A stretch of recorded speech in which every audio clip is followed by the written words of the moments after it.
Bonjour Jean-Marie Lefrançois. Bonjour. Vous êtes administrateur de l'association des membres de l'Ordre des Palmes académiques. Vous êtes secrétaire général adjoint et président de la section des Hautes-Pyrénées. Tout à fait. Dans l'association, j'ai appris que vous étiez le président d'une section qui a établi des relations privilégiées avec nos amis algériens. Oui. Racontez-nous.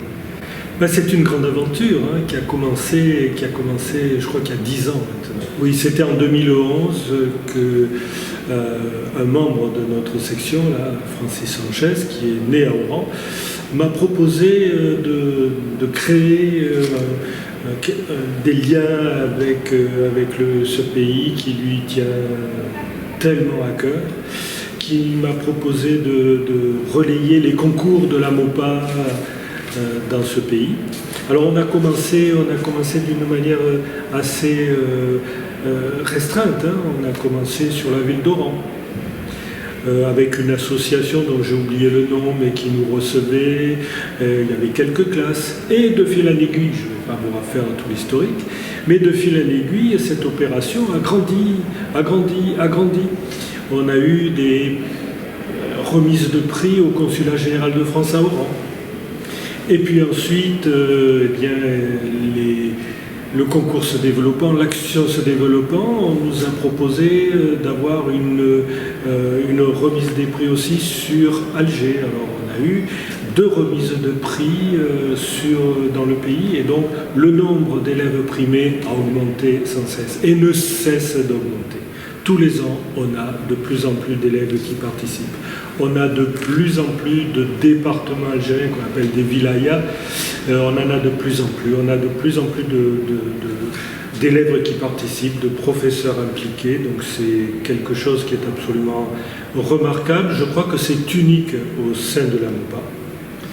Puis alors c'est tellement important que l'ambassade de France à Alger, évidemment, nous apporte un soutien moral, un soutien matériel, un soutien économique à la section, mais aussi aux professeurs à Alger.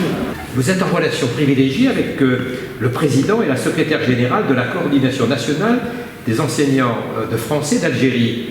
Comment fonctionnent ces relations? Ce sont d'abord des relations humaines, et puis des relations, je suppose, des relations d'amitié, qui débouchent sur des activités, des projets.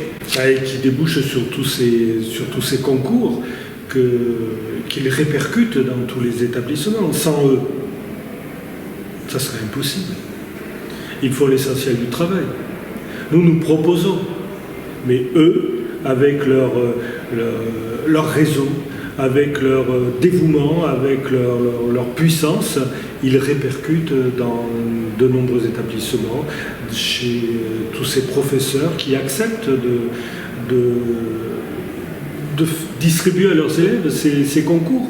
Les mêmes sujets qui sont traités ici, à Avignon, à Lille, à Tarbes, les mêmes enfants, les mêmes jeunes font les mêmes sujets. Voilà. Et ce sont eux qui les répercutent. Qu'est-ce que nous serions-nous?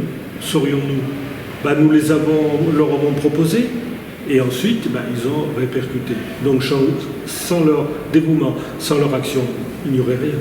Comment vous imaginez l'avenir de cette relation? Vaste question.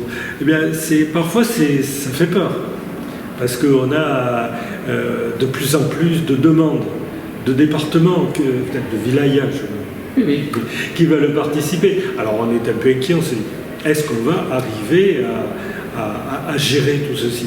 Donc il faut de l'enthousiasme, il faut du dévouement, mais grâce à eux, ça sera peut-être possible. Merci beaucoup Jean-Marie Lefrançois. Merci à vous.